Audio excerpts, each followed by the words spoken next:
All right, welcome. My name is Ryan Barba, and I'm really excited to have you here and to share with you this free on-demand training, which I call the 3 secrets to having top-tier MBA programs salivating over your application. Even if you don't have a perfect GMAT score, a GPA over 3.6, or incredibly impressive, life-changing formal leadership experience. The goal of this presentation is to walk you through the best practices that I have learned to really make an incredible impression on the admissions committee or the AdCom. Based on my more than 5 years working in MBA admissions as an admissions officer for 2 top programs, and my more than 4 years experience working as an MBA admissions consultant for some of the top MBA admission consulting firms in the world. I created this training because, quite honestly, I think that success in the MBA admissions process is very achievable, even for candidates with less than perfect candidacies, because in my experience, the vast majority of candidates don't do enough to argue for why they deserve acceptance into a top program. And I want to walk you through how to avoid falling into the same traps that many candidates do that end up keeping them out of top business schools by addressing some common misconceptions that candidates have, reframing how you kind of look at this process and what it takes to achieve in it, and then share with you some strategies that I know work really well for exponentially increasing your chances of success in the MBA admissions process. So who is this training for? Well, you're in the right place if you're planning to apply to a top-tier MBA program, either this year or sometime in the next 1 to 3 years. If you're looking for a strategic advantage to win in the admissions process, and if you want to basically understand the best techniques for mastering the application process and earning the admission committee's attention and approval. And maybe you're experiencing some of the same hesitations and fears about this process that I know a lot of MBA candidates have, and that I certainly experienced when I myself was going through the admissions process. I mean, maybe you'd have some general doubt that you can outcompete the other candidates and earn acceptance to these top programs given how selective and competitive they are.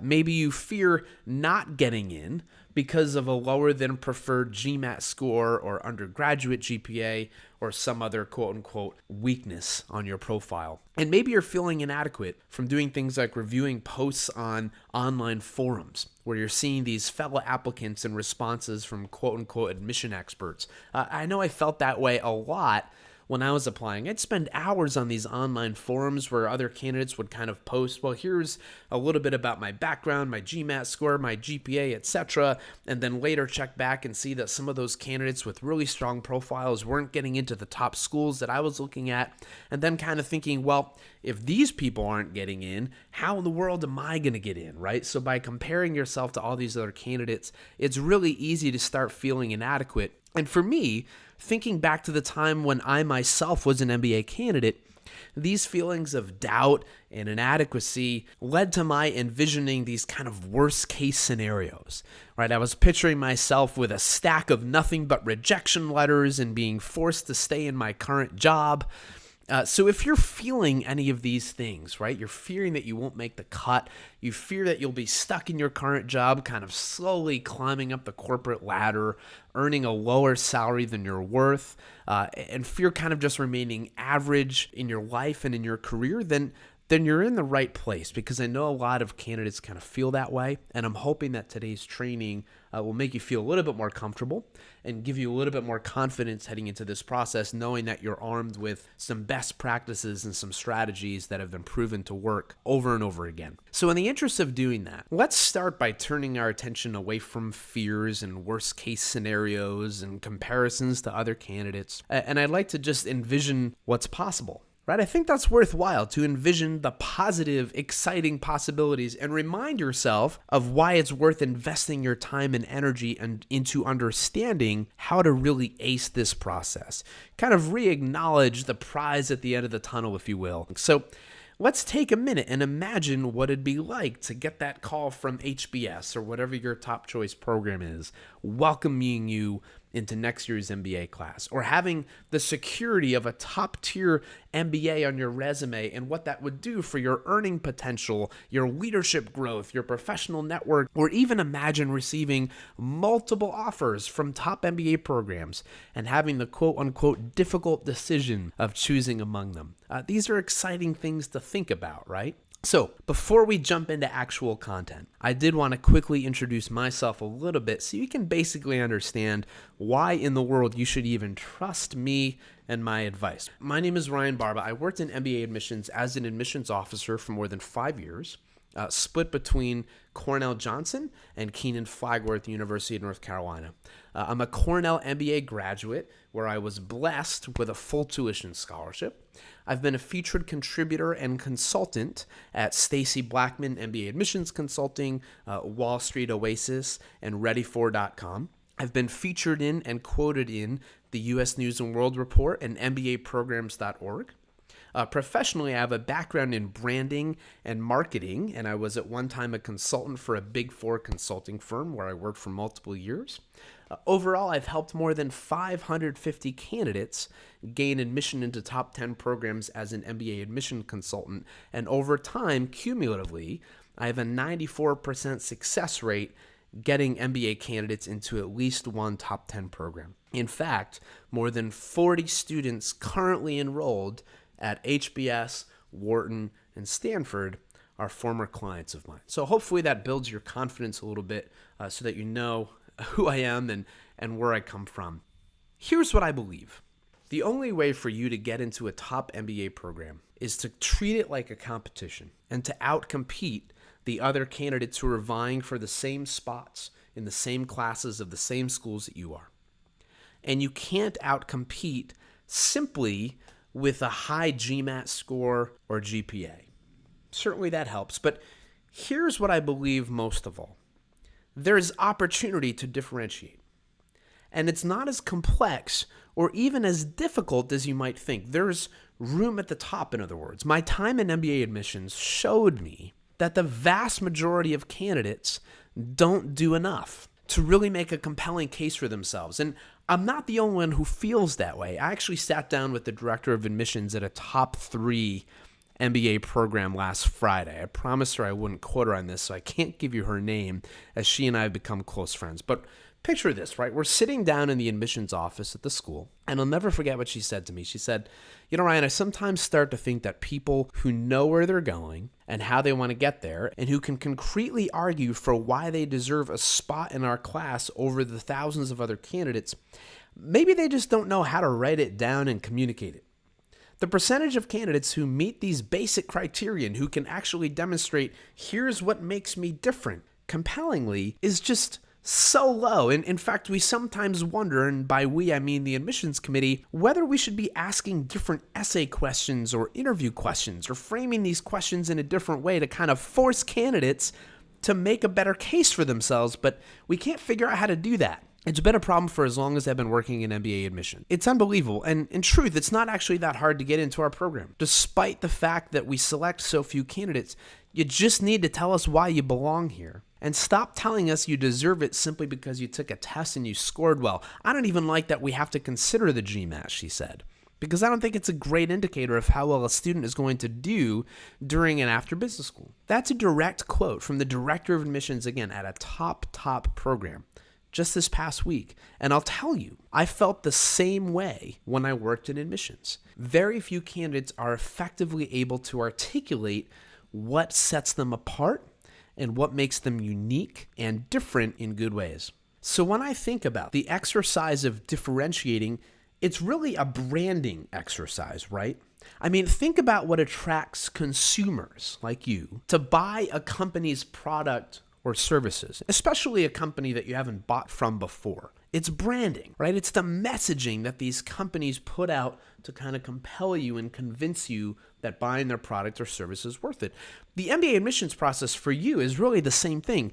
You need to have a really strong personal brand, a clear message that articulates why you're different from and better than the competition, the other candidates applying to the same programs you are. Too many candidates fail to do that, right? I actually used to refer to my time reading application essays, and I mean this truthfully, as Operation Don't Fall Asleep.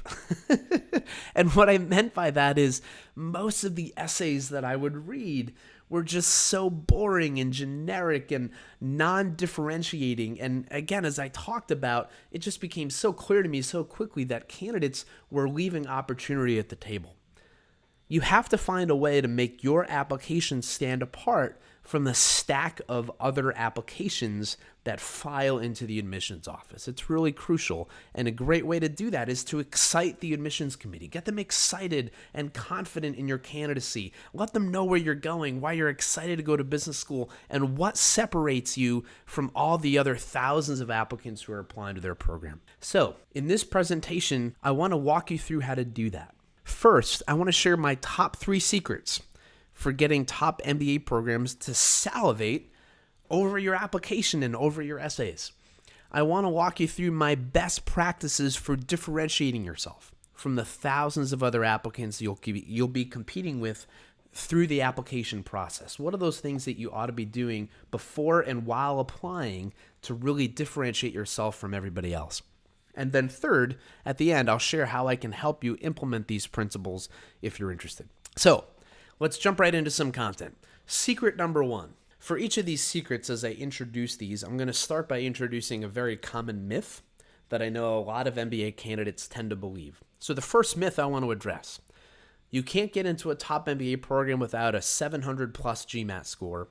And if your GMAT score is over a 750, getting into a top program will be easy. This is a common misconception, again, that a lot of MBA candidates have. And what does that lead to? Well, here's the problem. When I was working in MBA admissions consultant for a company called Stacy Blackman, it was just starting out a few years ago, I would commonly encounter candidates who would say things like, well, I got a 700 GMAT, a 3.3 GPA, and 3 years of work experience. So let's get to work on my essays and clinch my acceptance to HBS. Right? I think a lot of candidates kind of have this mentality that if they meet some imaginary thresholds or bar, that they're an automatic in as long as their essays are polished and well written and don't have obvious grammatical mistakes, right? And I'd see this over and over again. Well, I have the 700, I have a 3 whatever GPA, I have at least 3 years work experience, I meet the requirements, I'm good enough, so get me into business school. And it became very clear to me through that process why so many candidates submit such generic applications. They basically assume, well, I meet the bar, right? I have what you're looking for because I have a high enough GMAT, I have a high enough GPA, therefore I deserve this, right? And I realized very quickly that a key opportunity to start helping these candidates get into business school was for me to become a master at MBA branding. Right, I talked about the power of branding a little bit and how it influences consumers to make decisions. The same thing works for the admissions committee. You need to brand yourself to differentiate yourself from all the other applicants who have the same qualifications you do. Because here's the truth. If you take the pool of all the applicants that apply to your typical top 15 program, in truth, about 80% of applicants end up being seen as good enough, as qualified, right? They have a high enough GMAT and GPA and sufficient work experience, or they've utilized their optional essays well enough to dispel any doubts or concerns, right? 80% of applicants are ultimately seen as qualified for the program by admissions committees, right? So that's kind of the big red circle in the middle there if you take that pool of all applicants. However, of those 80% of all applicants, the qualified applicants, only 20% of those qualified applicants are ultimately accepted into the program. That's the green slice here in the pie chart. The red slice, kind of the Pac-Man shape there, that's the 80% of the 80%, what I call the qualified rejects.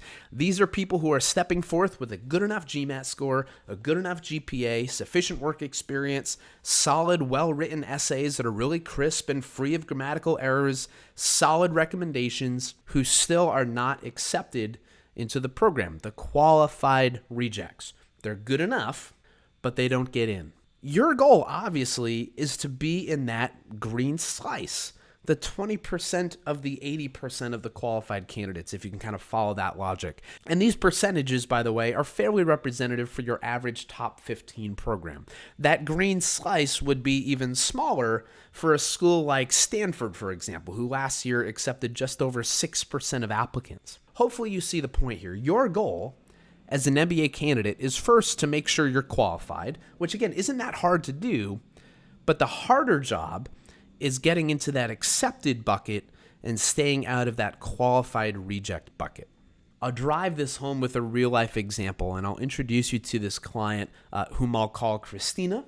I'm masking her name for anonymity reasons, but Christina worked with me as her MBA admissions consultant this past year. But she came to me in November, having already applied to 5 schools in round 1 and having no success in the process. So to the left there, you can see Christina's stats.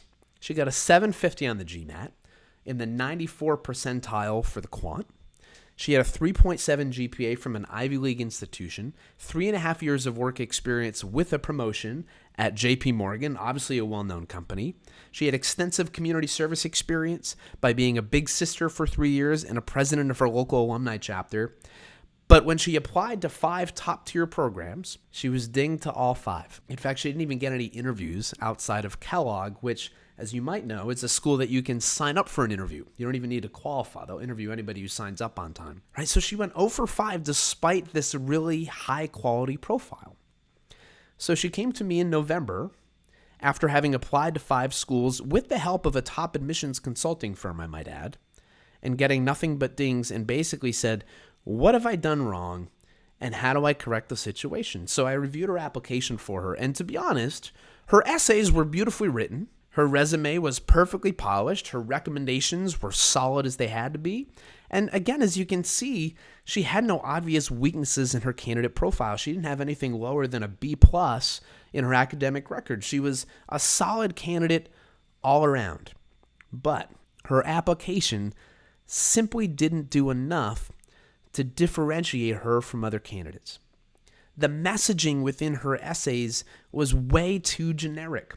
It wasn't exciting. It didn't move you. And she kind of rehashed the things that she had done rather than why she was different and more qualified than other candidates. So after reviewing her application, despite her strong profile, I myself was not at all surprised that she was dinged from all 5 of these schools because the quality of her messaging, the quality of her branding, as I call it, was nowhere near strong enough. So I worked with her in preparation for the round 2 deadlines for another mix of schools. Once we got her clear on her brand, how she was going to differentiate herself, everything changed. She applied to 3 more schools in the second round. She was admitted to all 3, ultimately enrolled at Tuck with a substantial scholarship where she's attending school this upcoming fall. Let's look at the other side of this. Let's take a candidate with a less quality profile, a candidate whom I'll call Dan. He had a 660 GMAT, 56th percentile on the quant, had a 3.2 GPA from San Diego State, which, as you might know, by top school standards is good, not great, and 3 years of work experience at a lesser-known company, Electrolux Appliances, in a junior analyst role. Certainly not the same caliber of candidacy that Christina had. Nevertheless, me and Dan worked together. We got clear on his brand and his strategy. We had a really crisp message for how he was going to differentiate himself despite the fact that his GMAT and GPA was not perfect. And there you can see his results. Accepted to Booth, Kellogg, Ross, and McCombs with a $12,000 a year scholarship. He's enrolling at Booth this upcoming fall. So hopefully these examples are illustrative enough to show you that this idea that you can't get into a top MBA program without a 700 plus GMAT score and that it'll be easy for you if you have a 750 over or whatever that number is in your head, none of that is true, right? Getting into school is about so much more than the GMAT in your GPA. It's about the strategy that you take to brand yourself and differentiate yourself from other candidates. And that's the difference that makes the difference between those who end up in the qualified reject bucket and those who actually get accepted into a top business school. The truth is, in other words, acceptance to top program is awarded to those who convincingly articulate their personal brand and who focus on differentiating themselves rather than just trying to prove that they're good enough and that they meet some standard or average that the schools publish. And when I started my work as an MBA admissions consultant, I started to learn kind of the reason why so many candidates don't brand themselves well enough. It's kind of baked into the process that most MBA admission consulting firms have, and that most candidates kind of follow on their own if they're working without a consultant too. And it's really a basic two-step process that I feel doesn't go far enough because it doesn't embrace this power of branding. When I began working for a top MBA admissions consulting firm, here's the process that I was told I should go through with candidates. We sign a candidate who's applying to a top school, and you're going to work with them, Ryan, on their applications, right? So you're going to help them with their essays and their resume and their interview skills and how to coach their recommenders. And don't get me wrong, this was value add. Some candidates were very successful under this model, and I certainly helped a lot of people get into business school. But soon after starting my work as an MBA admissions consultant, I realized that there was a lot of opportunity to give more value than your standard MBA admission consultant gave. Here's what was the basic process. A candidate would sign up. We'd have a quick 30-minute call during which we would talk about, well, here's how you kind of compare to the average candidates to these top schools. You have a slightly higher or lower GMAT or GPA.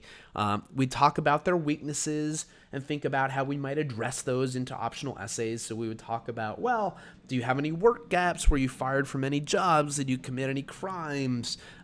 Things like that. And then we might have a generic discussion around, well, is there anything unique about you that you think might be relevant that we should kind of express in your essays? It was a cute little 30-minute call that got us off and running. And then we jumped directly into creating application materials. Right? Okay, well, let's jump into the essays, draft something up, I'll mark it up. And MBA admission consultants are very good at editing. They're very good writers. They'll ensure that your essays are crisp and they follow a strong structure and they're devoid of any obvious spelling and grammatical mistakes. So certainly they add value. But again, I believe that this standard admissions consulting approach and the approach that most candidates take either with or without a consultant really fails to embrace the power and importance of really thinking through your brand and how you're going to differentiate yourself from other candidates. So soon after starting to work in MBA admissions consultant, I kind of rewrote the script. I came up with my own approach, a more strategic, brand-driven approach that has propelled me to be very, very successful as an MBA admissions consultant. And it's differentiated me within the firms I've worked for and given me the reputation that has earned me mention in places like the U.S. News and World Report, as I talked about. So later in the presentation, I'm going to walk you through this more in-depth brand-driven process. You can see the 3 steps there. But for now, I want to continue to walk you through these 3 myths and secrets. Myth number 2, your primary goal in discussing your career goals is to communicate that those goals are relevant and feasible. Right, so just about every MBA program is going to ask you a question like you're seeing there on the screen, which was the essay prompt from Ross this past year. Please share your short-term and long-term career goals. What skills and strengths do you have that will be relevant, and how will Ross prepare you for those goals? Right, standard question that just about every MBA program is going to ask you either in their essays, in your interview, or both. Where are you going? Why do you need an MBA? And why do you want an MBA from us? Right? So most candidates are very concerned about making sure that the goals that they're expressing and the plan that they're articulating are feasible and MBA relevant. And to be clear, it's important that your goals be feasible and MBA relevant, but along that same idea of branding and trying to meet a higher bar, having career goals that are feasible and MBA relevant, what I mean by that is feasible to attain after getting an MBA, that's not good enough. There's opportunity to really articulate career goals and your need for an MBA in a way that's really inspiring and really exciting. And again, I think that the low quality of goals essays, as I'll call them, is rooted in the approach that most candidates take in defining those career goals up front, either with or without an MBA admissions consultant. And so here's the way your common career goals discussion might go with an MBA admissions consultant. The consultant says, "So Sarah, tell me about your career goals and what's behind them." So Sarah says, "Well, I'm really interested in strategy. So I want to work as a strategy consultant where I'll help businesses grow efficiently." The consultant says, "Sure, okay, that's feasible. Many MBA grads go into consulting, and you seem to be someone who can relate to people well, would work well with clients, etc. What about your long-term goals?" And she goes, "I don't know. Maybe start a business, something in the tech space." The consultant says, "Yeah, how exciting. That all makes sense."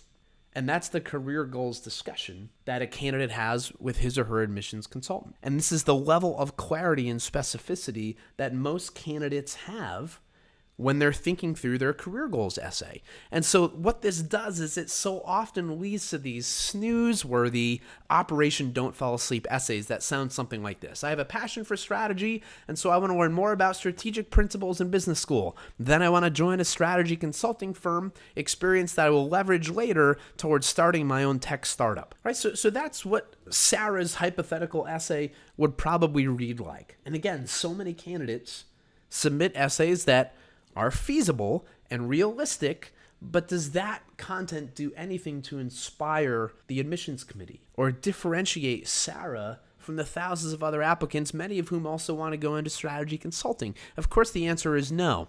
And to be clear, Sarah's goals to become a consultant post-MBA, to later start a business, these are realistic goals that are applicable to business school. They're also very common, uninteresting, and again, likely to put the admissions committee to sleep. So here I'll reveal to you that Sarah was an actual candidate that I worked with who came forward with those exact goals, saying, "Well, I'm going to go into strategy consulting. I think strategy is interesting. Long term, not really sure. Maybe I'll start a tech startup." Right? That was it. That was the specificity that she was planning to go forward with. So we worked together and started to really think through what that long-term vision and those short-term career goals looked like.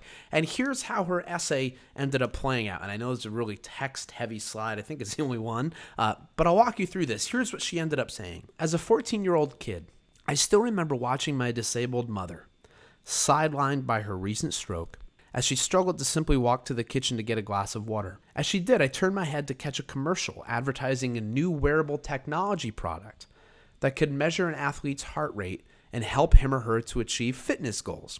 Almost immediately, I remember being simultaneously impressed with the technology, but also wondering, why are we not applying similar technology to measure things that could warn someone that they're about to have a heart attack or stroke, people like my mother?" That moment gave me clarity on what I wanted to do. Learn all that I could about this industry and how it was evolving, build my knowledge of wearable technology, and one day launch a company that would apply this innovative technology to serve high-risk patients, not just athletes. As such, I want to join a healthcare technology consultancy, such as Accenture Digital Health or in the medical technology consulting group at Bain, focusing specifically on consulting to small, digitally savvy healthcare companies and recent startups, where I'll build not only these skills, but important connections in the industry. So what's the key difference here between what this essay ultimately became and her initial vision? The difference was that Sarah framed her story, her need for an MBA, where she was going, with a personal, specific, contribution-driven long-term vision. This made her likable and memorable.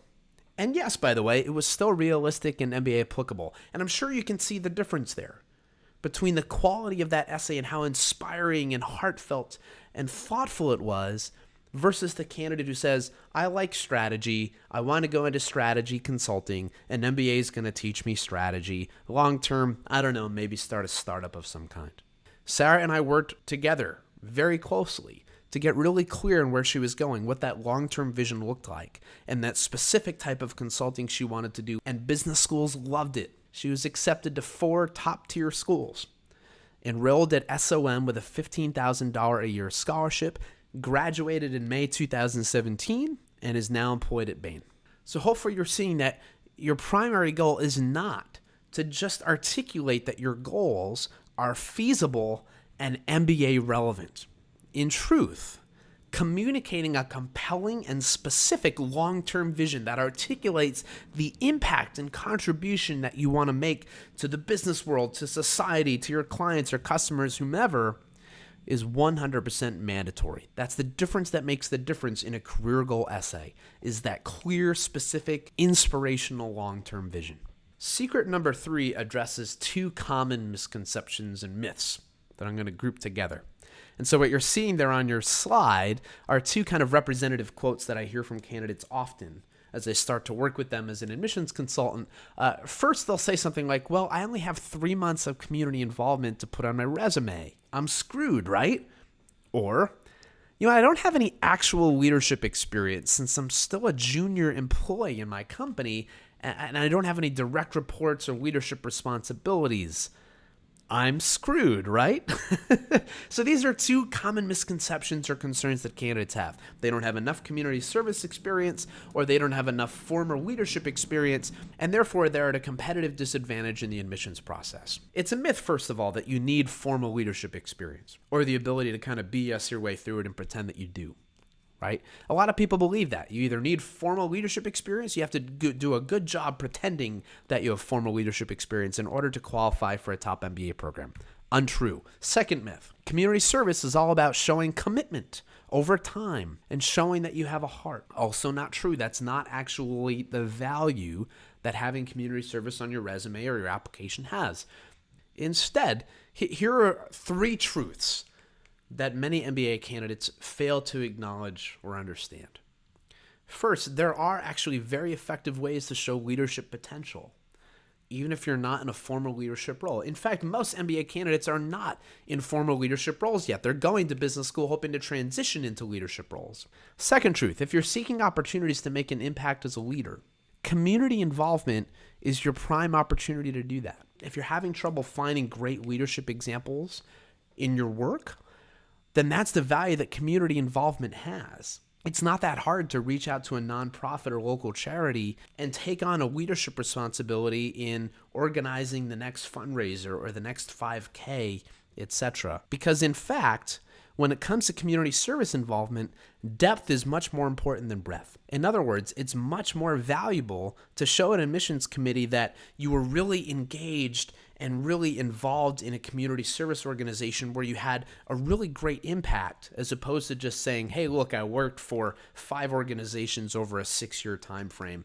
but can't really articulate the impact that you had. Let me kind of drive this home for you. I learned this when I myself was applying to business school. To give you a little bit of insight into my candidacy, I had a so-so GMAT score.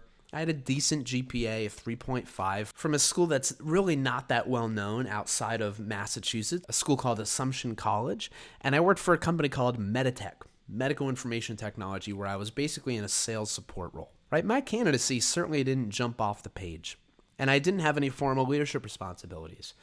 But what I did is I took the initiative to organize a leadership training for high school students in my local community. I developed this retreat, got engaged with some local churches and communities, and eventually ended up attracting over 1,000 students to this leadership training and development program that I created. And from that, we created some community service opportunities. You see me there at the soup kitchen. And it was all a lot of fun, and it all made a great difference in these kids' lives, right? It wasn't that hard to do. It took a lot of time and energy to organize it, but I talked a lot about that experience in my MBA essays, where I was asked to articulate examples where I showed leadership. I was accepted to 4 top 15 programs, and as I mentioned earlier, I enrolled at Cornell University with a full tuition scholarship. I'll drive this home for you again.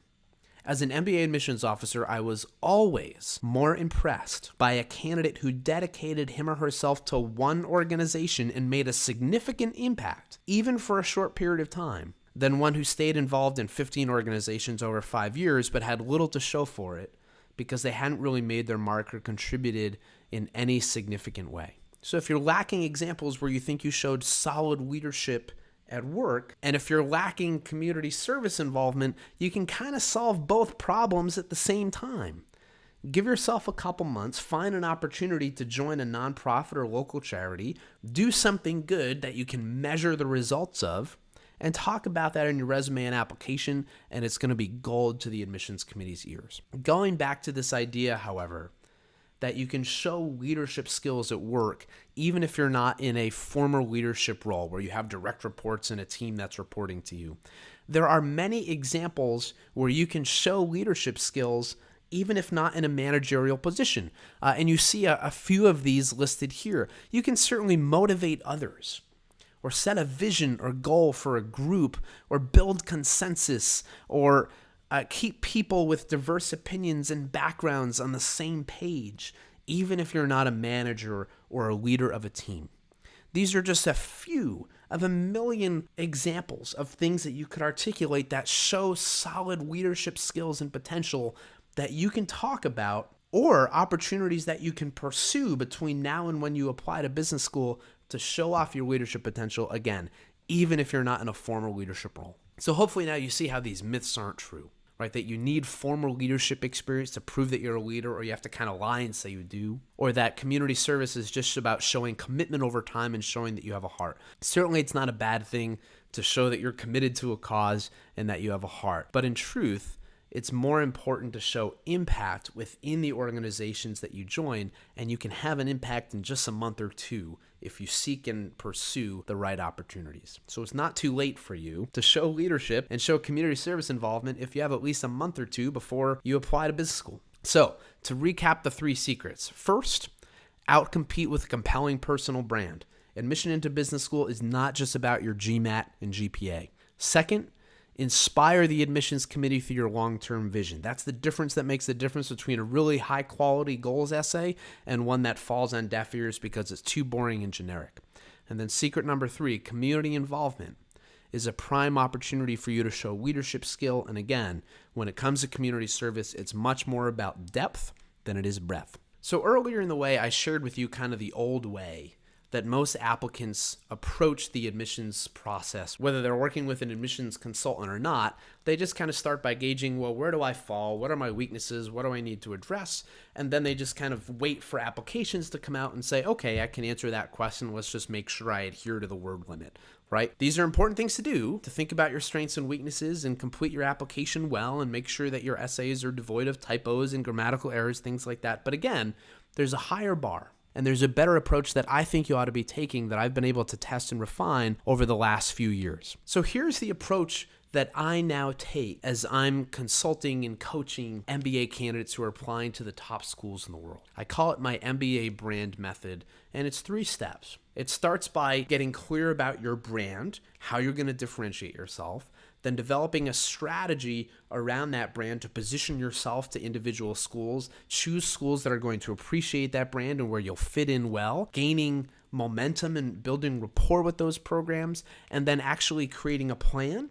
And then finally, identifying the opportunities within the application to articulate that brand and that strategy well. Let me walk you through these 3 steps one by one. As you see, there's a red outline on branding there. Let's get into that. So the first step is branding. This step basically defines your differentiation strategy from other candidates by ensuring that your overall message within your application is unique, impressive to the AdCom, builds rapport and likability with the AdCom, and basically convincingly proves that you're going to be a strong MBA student and post-MBA professional. This is your personal brand to differentiate yourself from other candidates. Most candidates don't even think through this. They think through strengths and weaknesses, they hop into the application, and they answer the essays. But when you get the branding part right, it gives the admissions committee confidence in your ability to succeed during and after business school. Obviously, that's important. Second, it convinces the admissions committee that you have a compelling personal mission with specific, exciting, realistic, value-added goals, right? We talked about that, the power of a vision. That's a big part of your brand. You need to be clear about where you're going, and you have to give the admissions committee reasons to kind of care about and like you. Third, it builds your case for how you can specifically and uniquely contribute to a top program. The admissions committee in every top school is wondering about you and every other applicant. What is it that this person brings to the table that's unique? How can they contribute to a classroom conversation or a small group project or clubs or events that we hold on campus? What is your value add, in other words? Fourth, it defines your strategy for mitigating weaknesses in your applications. And overall, it improves your confidence. Going through the branding process and really kind of inventorying what you've done and what you bring to the table and what sets you apart, that's something that's going to get you jazzed about your candidacy, give you confidence in yourself and your potential to succeed in this process. And you need to go into this process with confidence. in your brand, in yourself, and in your chances. So going through the branding process kind of forces you to really reflect on what are those opportunities to differentiate yourself from other candidates. And that's a very positive, enlightening kind of exercise. Second step is strategy development. And think about this as your game plan. Developing a strategy for which schools you'll apply to, then developing a positioning strategy for each of those programs. Basically saying, okay, now given what my brand is and how I plan to differentiate, how do I kind of tweak that brand to each of the schools, right? Because these schools tend to look for different things. And then developing a clear plan to build relationship and rapport with your target programs before you hit the submit button on your application. I mean, most candidates just think that before they apply, all they can be doing is visiting campus or maybe introducing themselves to admissions committees at these MBA forums that travel to various cities. And these are certainly good things to do, but there is so much more you can be doing to position yourself for success and to give yourself a head start and an advantage heading into the admissions process. So strategy development, step 2, develops your school selection strategy and an effective school-by-school positioning strategy for you. It articulates your plan to build maximum credibility with your target programs. It guides your weekly efforts. I think it's important to say, this week I'm doing this week I'm doing this, so you're taking advantage of all the things you ought to be doing and allocating time toward doing them, and ensures that you've been exhaustive as possible about showing your target programs that you're genuinely interested without, of course, being overbearing. When you get the strategy part right, it ensures that you're selecting the programs that will best serve you, given your actual career goals and where you're the best fit, and gives you kind of a balanced approach, right? You need to be smart about which schools you apply to. You want a balanced approach of reach schools versus safety schools and whatever that in-between bucket is, strong chance schools, whatever you want to call them. You want to have a strong strategy and a strong portfolio of schools that you apply to ensure that you gain multiple acceptance letters, because who doesn't want that? Second, it clarifies how you're going to position your brand and demonstrate a clear fit for each program you're applying to so that your messaging establishes maximum rapport with each program. Third, again, it gives you a step-by-step plan to follow leading into the admissions deadline, so you're allocating time not only toward the application, but toward building that credibility and relationship and rapport with your target programs. And thereby it convinces the admissions committee that you're truly interested in their school, which is really important, right? It's really important to schools that they know that if you're accepted, that you're going to accept their offer. They call that their yield, right? The percentage of candidates who accept their offer. That's a really important metric that drives their ranking in the U.S. News and World Report or the Financial Times, for example. So you need to convince every school that you're applying to that they're your top choice. So if you apply to 5 schools, I guess technically you're lying to 4 of them because you can only have one top choice. But again, you want to compel each school into believing that they're your top choice program. And then finally, application planning and completion. So there is another step before you actually hop into writing your resumes and essays. And that is to evaluate the opportunities that each program is giving you to articulate your brand and then strategize how to structure your essays accordingly, right? Each school asks its own set of essay questions. So the first thing you need to do before you jump into answering them is to think about, okay, here are the 3 or 4 things I want to make sure that I articulate. This is my brand. These are the things I have to put forward to really build my case. How can I articulate my brand given the questions that each school is asking me? What's my strategy to make sure that I'm answering their questions and giving them the information that they're asking for while seeking opportunities to express what's really going to differentiate me so that I'm expressing those most important things? It's a step that you can't do without a clear brand. And again, most candidates don't. They just answer the essay questions and want to make sure that they adhere to word limits and avoid typos. And then once you do that, once you have your strategy, it's about nailing the application and interview process using proven best practices, right? You want to do this right. So when you get this part right, you will both get your brand across while still providing your target programs with the information they're asking for. Your application will build confidence from the admissions committee that you're a serious, interesting, and unique candidate. Your recommenders will reinforce your brand and contribute toward differentiating you. That's an important part of the application process. And then finally, you'll nail the interview and get into your dream business school. So that's my 3-step process that has been proven to work over and over again over the last few years as I've grown and matured as an MBA admissions consultant, and that has driven those great results, that 94% success rate that I quoted earlier in the presentation. Here are a few results from candidates that I've worked with in the past who embraced this approach and embrace branding. And, I really love these emails that I get from candidates who got into their dream schools and share with me their admissions letters from top schools like Harvard and MIT and Kellogg and everywhere in between.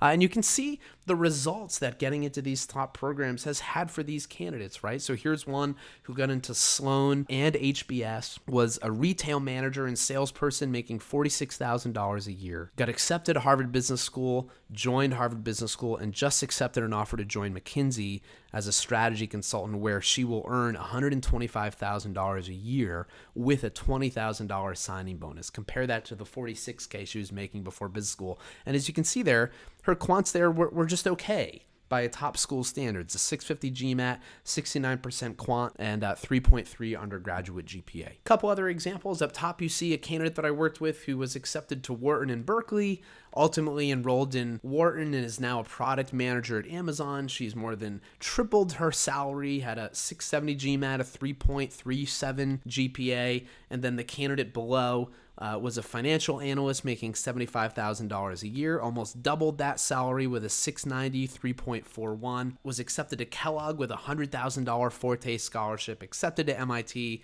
a full ride to McCombs, and so on. And then finally, one more example. I really like this one. A regional manager at Equinox, just graduated from school, accepted an offer to join an exclusive PE firm in New York City. Think about the difference there that MBA made at Sloan, going from Equinox as a regional training manager to joining a private equity firm in New York City, where, again, more than tripled his salary when you include the signing bonus, 650 GMAT, 3.48 GPA. These are real life examples of candidates that I've worked with. So again, I want to revisit those things that we talked about before. I mean, imagine this happening for you, getting into Harvard Business School, your top program, getting into multiple programs and having to choose between offers, having that security and pride and having a top MBA degree on your resume for the rest of your life. Again, I believe that this is possible for you if you follow this brand-driven approach. And before I get too far ahead of myself, I would love the opportunity to work with you as your admissions consultant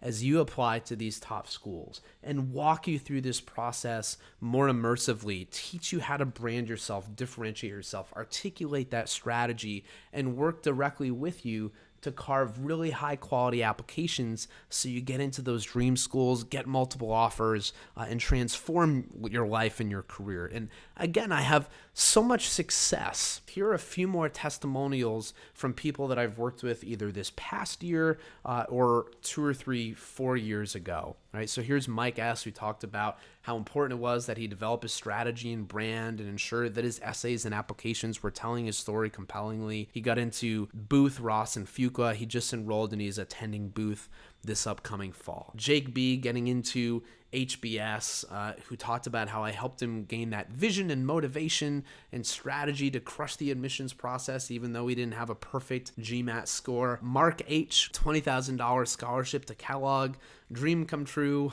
Just graduated actually this past year. Jen W. offers to 3 different schools. Attending Sloan, talks about how I helped her articulate a plan that made me confident in my candidacy and personal branding. We built a step-by-step plan, and I knew that I was set up for success when I hit the submit button. Mike S. talked about how I helped him develop his strategy and brand and ensured his essays and applications were telling his story, and he was accepted to Booth, Ross, and Fuqua. Ruobi, candidate from China, earned an acceptance to Wharton and a $20,000 scholarship to Kellogg. So I have so many candidates that I've worked with and helped get through this process successfully. And again, I would love the opportunity to work with you. So it's my belief that it's never too early to start preparing for this process.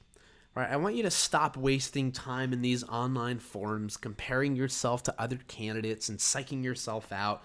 building up doubt in your own candidacy. Stop wasting time thinking about moving forward in this process without actually making moves to improve your chances of earning acceptance, or worrying about what you should do to increase your GMAT score by 10 points, which at the end of the day is not going to improve your candidacy all that much, or wondering how you can possibly differentiate yourself given the high level of competition for these top programs. Let me show you how to do this. You've learned a lot here, I hope, today in this training. And there are two paths you can kind of take here. One is the longer path where you try to figure out this process yourself. You waste a lot of time, money, and stress only to wonder if you'll ever actually get where you want to go and get into those schools. I'm sure that you might feel like this is a lot to take in. Right? This branding process is complex, it's immersive, it takes some time and energy. That's true, but not to worry, right? Path 2 is the stronger path, I think. This is the path where you and I can work together, so I can walk you through this process one-on-one over a multi-month immersive relationship where we're working directly together. I'll help you with your brand development. We'll develop your strategy together for each of the schools you're applying to. We'll craft a school selection strategy for you, and we'll work together on your applications so they are top-notch quality and worthy of acceptance into the world's top MBA programs. Now, every candidate has different needs. They're in different phases of the admissions process. Maybe you're not even applying this year. Maybe it's something you're doing in a year or a couple years. Let's chat. I'd love the opportunity to better understand where you are in the process. What are your goals? I'd love to tell you a little bit more about how I can help you specifically, and of course, answer any questions you might have. So there's a button to the side of this video where you can click to schedule a call with me whenever you're ready. The call is completely free. There's no commitment required. We'll just kind of get to know each other. I'll tell you a little bit more about how I can help you and better, again, understand where you are. So again, is this for you? Well, it is if you met the requirements in that initial slide, which I'll repeat here. If you're applying to a top tier MBA program this year or in the next 1 to 3 years, you're looking for a strategic advantage in this process, and you want to understand the best techniques and practice the best techniques for gaining an admission to business school. To be clear, I'm looking for people who have a kind of whatever it takes attitude. As I mentioned earlier, my approach is much more in-depth and immersive than what your common MBA consulting firm does. It requires more strategic thinking, it requires more reflection, and as such, it will require more time and probably more effort from you than working with other MBA admission consultants would. But if you're truly determined to get into the top MBA schools, I think this is worth it. And while it's work, I like to think that it's actually fun and that I'm fun to work with, I hope. It's certainly fun for me. It's exciting, I think, to define your own personal brand, really get clear on your story and vision and career goals, and see a high-quality application come together. And then, of course, for me, it's so rewarding when I get calls from candidates or emails from candidates I worked with who get into their dream schools and call me or email me saying, this was so worth it, you changed my life, etc. I shared with you a handful of emails I received from some of my past clients. You know, I live for those. So you can be sure that if you decide to work with me, that my mission will be to get you into your target programs, and we'll do whatever it takes to get you there. But again, let's chat first. We got to make sure that there's a fit here and that my approach will work for you individually. So if you click the button to the right, you'll be directed to a web page where you can schedule a phone call with me directly. Or if it's easier, the page URL for that is just ryanbarba.com/schedule. So typing that into your browser will bring you to the same page. In the meantime, I'll give you a little bit more context on what this consulting process actually looks like and the steps that we would take across the 3 steps that I've actually outlined previously. So during the step 1, the MBA branding, we'll identify and fine-tune your unique individual brand attributes, those key messages to make sure we articulate in every application that we know is going to give you that competitive edge over the other applicants. And again, having worked in MBA admissions for as long as I have, I know what type of messaging will and will not differentiate you, so I can bring that credibility to the table. Second, we'll clarify your compelling long-term vision, or what I call your why. Your case for how you'll add value, why you're likable and exciting, and how that will materialize into specific long-term career goals for you. What does that vision and that future look like? Third, we'll get you clear on your short-term post-MBA career goals, your case that you've made progress at this point in your career, and your argument for why you need an MBA and why you need it now. Next, we'll uncover your most convincing, powerful examples of leadership and collaboration for use in your application and interview responses. Because again, every one of these top programs wants leaders and people who can work well with other people. And then finally, yes, we'll develop a mitigation plan to address and eliminate potential concerns from the admissions committee about weaknesses that you have, like a low GMAT, a low GPA, a work gap, things like that. So that's step one. Step two, strategy development. We'll identify which schools you'll be applying to ensure that you're taking a balanced approach. And again, my goal for you is that you receive at least 2 acceptance letters. So we'll develop a strategy to make sure that that happens. We'll develop a strategy for when you'll apply to each program, right? So if you're applying to 5 programs or 6 programs, which ones will you be applying to round 1 versus round 2, given the schools that you're choosing, how much time you have, things like that. So I'll help you develop that plan. We'll develop a strategy for how we'll position you to each of your target programs, right? Again, if you have a brand, you still have to position that brand to specific audiences. The way that Best Buy appeals to older people who are less tech savvy might be different from the way that they appeal to millennials who are on the internet more, for example. That's a silly, stupid, simple example, but you get the idea, right? You have to tailor and communicate your brand differently to different targets based on what they look for and value. So that will be true for you specifically in the MBA admissions process as you position yourself to each of the schools you're applying to. Next, I'll teach you my best practices for building rapport with your target programs and showing interest in those programs without being overbearing. Again, most candidates just think, well, I should go to campus and sit in on a class or visit the admissions committee in an MBA forum. There's so much more you can be doing to articulate interest and to get on their radar ahead of time. Then I'll review my best practices for building maximum credibility that you've thought through your career goals, which will articulate in your essays. That is a true competitive advantage. There are great ways to really build credibility that you're serious about your short-term goals and to show that you've taken steps to really understand where you're going that no candidates do. And this, I believe, is a key differentiator between what drives the success of a lot of the candidates that I work with. And then finally, application planning and completion. Again, we'll review the essay questions asked by each of your target programs and develop our strategy for how we're going to articulate your brand given the questions that they're asking you. We'll develop an A-plus quality MBA resume. We'll craft clear, compelling, convincing, entertaining essays that effectively build your case and establish rapport and confidence from the admissions committee. We'll go through as many drafts of those essays and resume as we need to make sure that they're of A-plus quality. And then I'll train you to ace the admission process, ensuring that you reinforce your brand, answer their questions fully and convincingly, build rapport, and maximize your chances for scholarship money and multiple acceptances. I'll also, by the way, help you coach your recommenders to ensure that your recommendations are also of A-plus quality. So again, I'd love the opportunity to better understand where you are, your concerns and doubts about the MBA admissions process, about your goals, and to tell you a little bit more about how I can help you and, of course, answer any questions you have. So again, it's no commitment. It's completely free to sign up for this call with me, and I'd love to see you on a call soon. So again, click the button to the right of the screen or go to the URL you're seeing on the page there, ryanbarba.com/schedule, and I look forward to talking with you then. In any event, thank you very much for attending today's training. I hope that you found it informative, and whether or not you move forward to talking with me or working with me as your consultant, I wish you the best of luck in the MBA admissions process, in business school, and in your post-business school career.